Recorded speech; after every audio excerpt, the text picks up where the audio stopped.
Mohamed, bonsoir. Bonsoir. Merci de m'accorder cette interview. Déjà, revenez un peu sur, on va dire, vos débuts à Bouaké. Comment ça a été ici? Pour décrire un peu mon passage d'enfance à, à maintenant, un peu difficile, mais ça n'a pas été aussi simple aussi. Voilà. Vu qu'à l'enfance, on était nombreux à son information. On a son information qui est Paris-Bouaké. On avait jusqu'à 3 coachs qui nous entraînaient. Voilà. Même, je peux dire que même les entraînements, on n'avait même pas assez de ballons pour s'entraîner. Il y a des fois, on s'entraînait avec un ballon, 2 ballons. Bon, on faisait avec ce qu'on avait, quoi. Voilà. Donc, à cause de ça, je peux dire, ça n'a pas été aussi facile. Facile, mais le coach, il croyait toujours en nous, en nos talents. Il nous disait toujours, dis quoi à nos objectifs. Voilà. Et puis, un jour, je peux dire que ça payait un peu. Déjà, c'était difficile. Tel que vous le dites, c'est vraiment difficile. Mais vous n'avez pas abandonné. Déjà, dans la difficulté, on va dire que vous êtes mis quoi dans la tête comme idée? Bon, c'est l'objectif, hein. C'est l'objectif que je m'étais fixé. Tout d'abord, c'était l'amour, c'est l'amour du métier. C'est l'amour du métier. Même dans une interview que j'avais fait avec mon club de Lorient, j'ai dit le football est plus que un sport à Bouaké. À Bouaké, on sait le football, tu deviens un joueur professionnel, tu peux subvenir aux besoins de plusieurs familles, surtout en Afrique, plusieurs familles.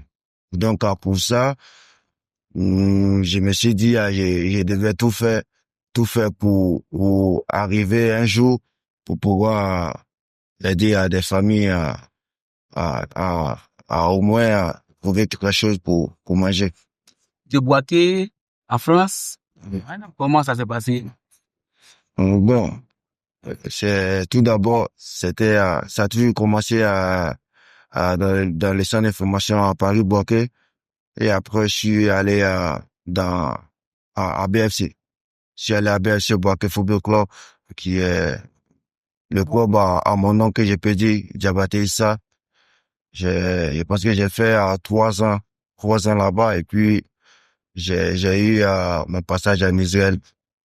Voilà, j'ai un manager qui m'a recruté, m'a approché, trouvé un essai pour moi en Israël.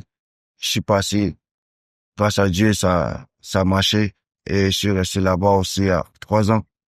Voilà, je suis resté là-bas 3 ans et après je suis allé en Autriche, même si j'ai pas passé aussi assez de temps là-bas. Je pense que j'ai fait 6 mois et aller à Lorient.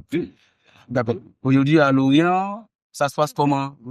Oh, je peux dire, ça se passe super bien. Ça se passe super bien. Vu que mes débuts ont été très satisfaisants.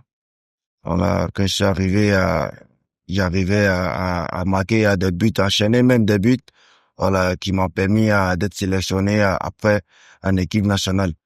Voilà, en équipe nationale. Même si après notre descente en D2, j'ai eu des difficultés à cause de ma blessure que j'ai eu à la cheville. Mais maintenant, ça va. Ça va, je remercie le bon Dieu de m'avoir permis d'être à nouveau à pied. Voilà. Et aujourd'hui, vous êtes noté en Ligue 1. Déjà, comment vous avez vécu ce nouveau? C'était exceptionnel. C'était exceptionnel. Vu que ça, c'est ma première fois. Non, deuxième fois. Parce qu'en Israël, j'avais remporté une coupe là-bas. Le Toto Coupe. J'avais remporté une coupe là-bas. C'était ma deuxième fois, mais très différent. Et pour Israël, descendre une année, remonter en même temps l'année qui suit, je peux dire, c'est très difficile. Mais on a réussi à le faire. On a réussi à le faire et remercie le bon Dieu. Voilà. Vous venez à Bouaké de façon beaucoup plus récurrente pour vos vacances. Déjà, ça vous dit quoi de revenir sur votre pendant cette période? Ça fait énormément plaisir d'être parmi ses amis, la famille. Voilà, ça fait énormément plaisir de se sentir à aimer. Voilà, c'est ça. C'est bien ça. Et puis, ce gars-là, comment vous expliquez?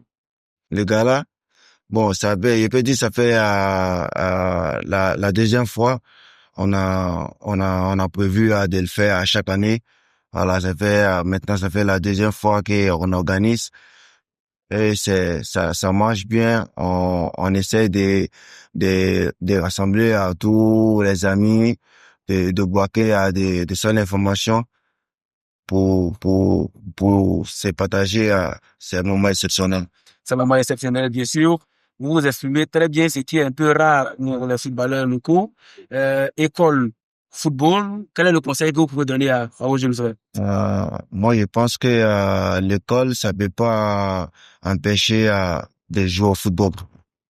Si je joue au football, parce que l'école, c'est la base. C'est la base. C'est maintenant, je peux dire, c'est maintenant, j'arrive à m'exprimer un peu bien. Sinon, au début, c'était très, très difficile pour moi. Je peux dire, ça, c'est à cause de l'école. Ouais, à cause de l'école, tu peux pas être un joueur professionnel sans savoir bien parler. Parce que, être joueur professionnel, tu as tout le temps l'habitude de faire des interviews. Et si tu n'es pas assez instruit pour Il y parler, a un collègue qui l'a ça dit. devient un peu difficile. Donc, je pense que l'école, c'est la base. C'est la base du football, là. C'est- L'école, c'est la balle du football. Nous tendons à aller demain vers la fin de l'interview. Déjà, vos objectifs pour les prochaines années à venir. euh, Tout d'abord, j'ai des objectifs. Vu que la saison dernière n'a pas été une saison que j'aurais voulu. Donc, je me prépare pour faire une très bonne saison avec des buts pour être appelé en décembre, vu que on a bientôt les CAN qui vont commencer. Alors, la CAN qui va commencer, peut-être appelé à la CAN pour pouvoir participer à la CAN pour une première fois, aider à mon pays à, à peut-être remporter. À peut-être remporter. La dernière question. Vous revenez sur vos terres, c'est ici que vous avez été formé, vous trouvez des petits frères qui y sont. Déjà, quel est le message que vous pouvez leur donner en tant que grand frère au vous? Comme je l'avais dit, c'est de toujours croire. C'est de toujours croire.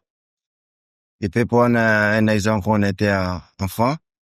J'avais l'habitude d'entendre que c'est les enfants des riches qui pouvaient devenir des joueurs professionnels.